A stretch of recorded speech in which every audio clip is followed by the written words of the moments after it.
The presentation of anarchism as social philosophy which aims at the emancipation, economic, social, political, and spiritual of the human race. The emancipation. Anarchist Essays is brought to you by Loughborough University's Anarchism Research Group. For more information on the ARG, see the link in the show notes or follow us on Twitter at ARGLBORO.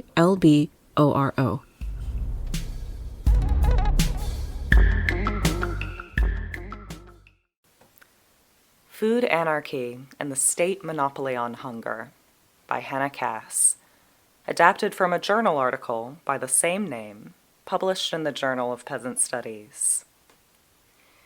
The food sovereignty movement has undergone various definitions and redefinitions, coalescing around the radical democratization of food production and provision. The broad umbrella of food sovereignty, and its many iterations, need not constrain our creativity in how we interpret it. In fact, it unleashes critical political possibilities. This essay carves a path for food anarchy by following Via Campesina's definition of food sovereignty: the right of peoples to healthy and culturally appropriate food produced through ecologically sound and sustainable methods, and their right to define their own food and agriculture systems. Food anarchy, as a distinct interpretation of food sovereignty, takes this definition at face value, wherein people directly define and organize their own agri-food systems and seize their right to food through direct action. It builds a new agri-food system of many overlapping sovereignties within selves and communities in the shell of the old food regime. This essay explores the relationship between the state, capitalism, and property, and its implications for actualizing the food sovereignty movement through the vehicle of the state. The state can be defined in part by its monopoly on the legitimate use of violence, force, and coercion within the bounds of a given territory, crushing or domesticating other sovereignties within that claim. To acquire this power, the state protects property to secure a steady supply of capital to draw upon through taxation. The state uses this capital to build its monopoly. To keep this cycle of capital intact, the state uses its extracted capital to wage a social war, domesticating people and landscapes to produce citizens and products in service of state power and capital. The complementary state-making and war-making apparati of militarization and civilianization, and their reliance on the wage, property, and state system, undermines food sovereignty and subordinates it to the state. This war relation underpins another kind of state monopoly on violence, the state monopoly on hunger.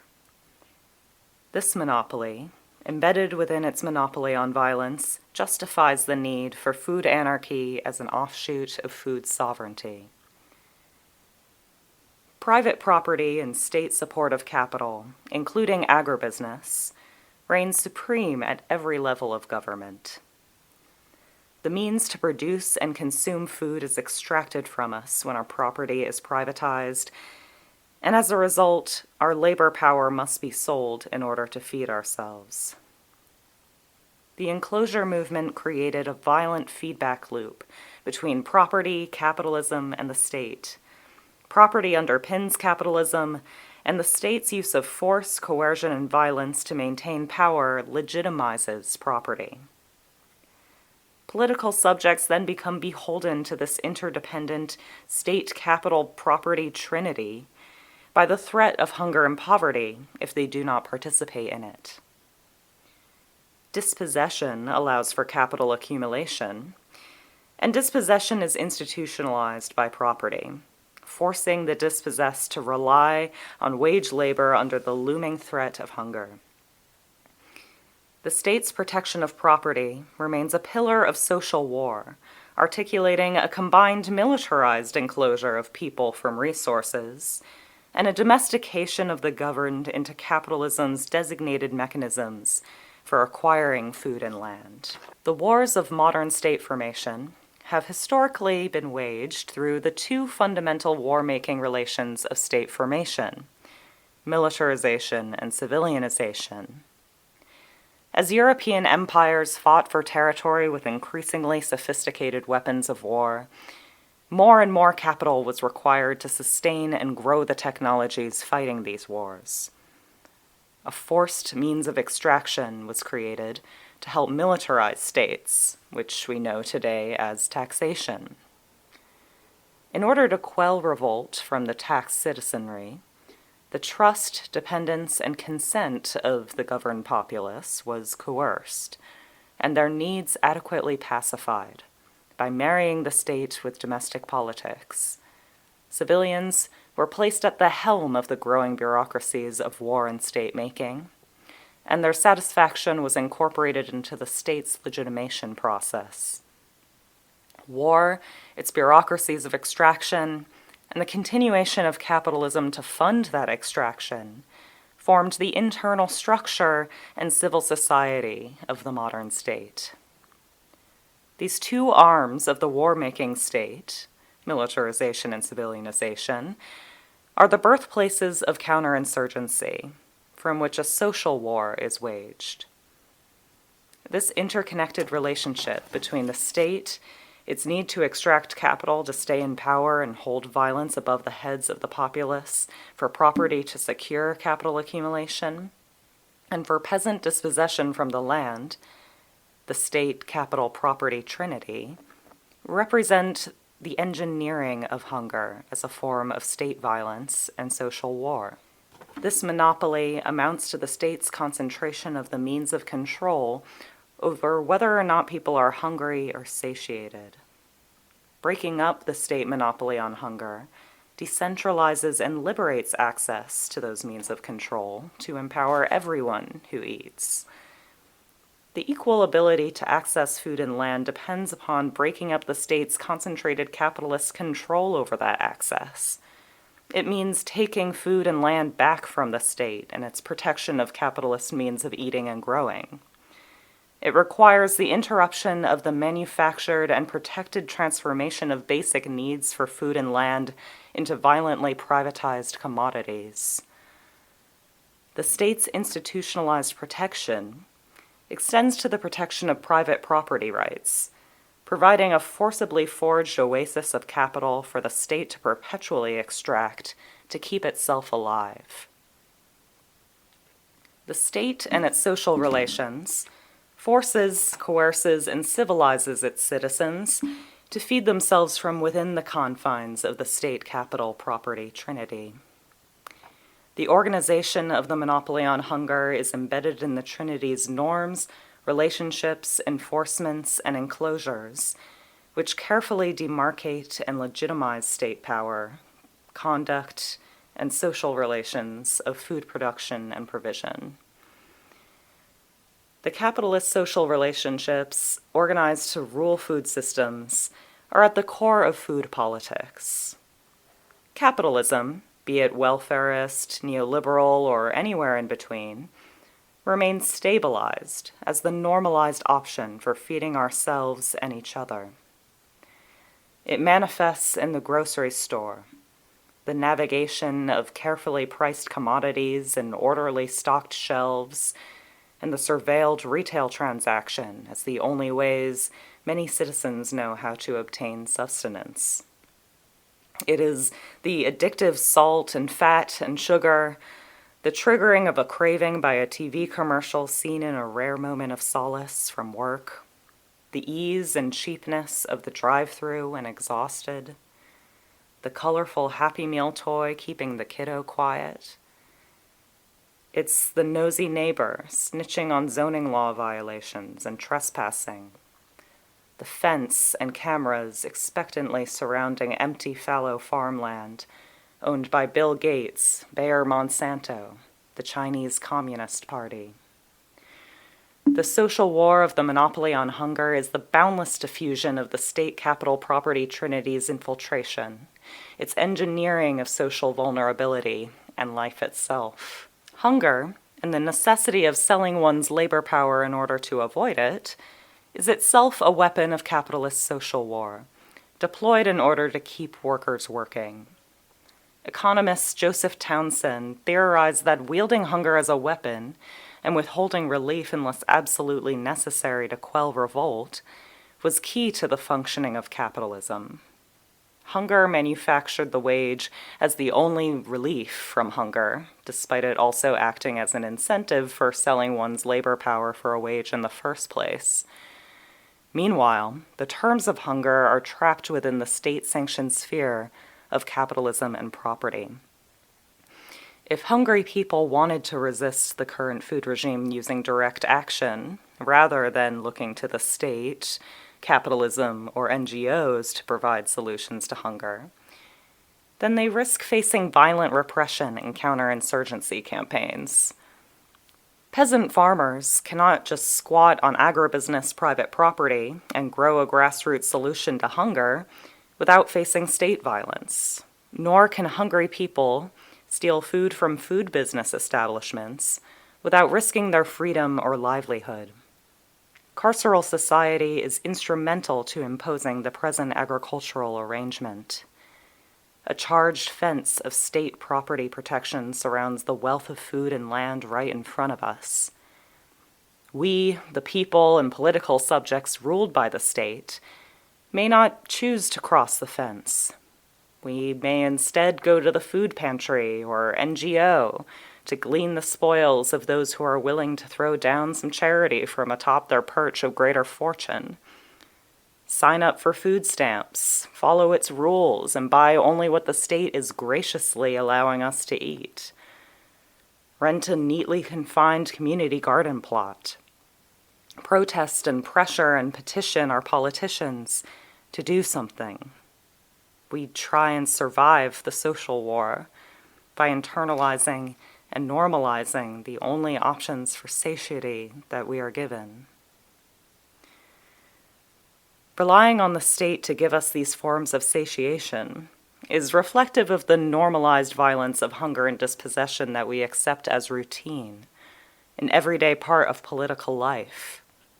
That we cannot just squat on agribusiness land and grow food, or take it from grocery store shelves without violent consequences, risking our lives and livelihoods. We may deeply fear taking such risks, paralyzed by the panoptic realities of surviving in a state-surveilled society, controlled by the cops in our heads. The state decides the conditions of our ability to eat or starve, and trains us to accept these conditions and carefully allocated solutions to the problems these conditions perpetuate. Offering anarchist and abolitionist visions, Food Anarchy advances horizontal dual power, as well as insurrectionary anarchist and networked abolitionist viral subversion. Building alternative worlds intentionally rooted in food sovereignty principles exemplifies a dual power strategy for countering the corporate food regime. This strategy can be built through mutual aid to cultivate a popular power from the grassroots, a more social anarchist variety of food anarchy, built through the organization of new counterworlds, meant to counter the power of the capitalist state with a better, people-powered replacement. These strategies might align with Peter Kropotkin's anarcho-communist vision of the food system, in which communities are the food sovereigns, governing the food system without a state or capitalism through an ethos of mutual aid. Food anarchy may also embody a more insurrectionary or individualist variety, with a focus on self-sovereignty, direct confrontation, and freedom from the prisons of organizationalism and ideology. This variety might use direct action to dismantle the current order, led by individuals or informal affinity groups, using strategies such as looting, arson, property destruction, or the occupation of space. These forms of food anarchy need not be dichotomized. They are often interconnected and wielded in tandem. Food anarchy can embody a mixture of these different types of anarchy, using a diversity of tactics, commonly focused on the use of direct action to dismantle the old and build the new. Peasants in rural Argentina, for example, have a long history of prefigurative politics and anarchistic forms of political organization in response to political economic crises. A popular uprising against neoliberalization in 2001 led to the creation of neighborhood assemblies and the seizure of factories, constituting a collaborative blend of insurrectionary and communalist tactics for achieving food anarchy. Peasants have established a strong network of anarcho-syndicalist federations. Each organization has a base community, which meets regularly to discuss local issues, as well as those brought by delegates of other organizations that concern the community, including the people themselves in decision-making processes. In 2013, fisher folk in Mexico led an insurrection against a wind energy company and government actors. After exclusion from negotiations, non-existent consultations, losing access to the sea, and wind turbine foundation construction killing off the fish that people relied upon for sustenance, Zapotecan people initiated a militant struggle for their land, sea, and cultural integrity.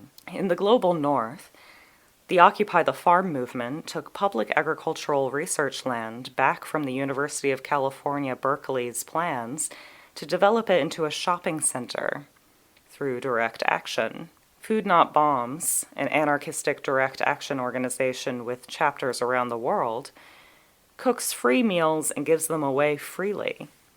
Food Not Bombs flourished from feeding protesters at the Battle for Seattle demonstrations at the World Trade Organization in 1999, an anarchistic extension of the food sovereignty struggle which occurred there. From Food Not Bombs came Food Not Lawns, an organization which emphasizes guerrilla gardening, dumpster diving, and building community around growing food wherever possible. In Atlanta, Georgia, anarchists, among other factions, are fighting the Atlanta Police Foundation's destruction of the Atlanta forest for the construction of a police training facility using a range of tactics: the blockaded occupation of the forest with robust mutual aid infrastructures, destruction and stoppage of bulldozers, and demonstrations, among others. Mutual aid-based food recovery and distribution grew exponentially in cities all over the United States during the COVID-19 pandemic, and have remained lifelines for many in its political and economic aftermath. Food anarchy also flourishes in the mutual aid that we all engage in all the time. When we feed ourselves, our families, and our friends in the simple spirit of love and togetherness. Whatever approach the food anarchist adopts, food anarchy rejects reliance on concentrations of power in authoritative hierarchies to survive, and creates something new.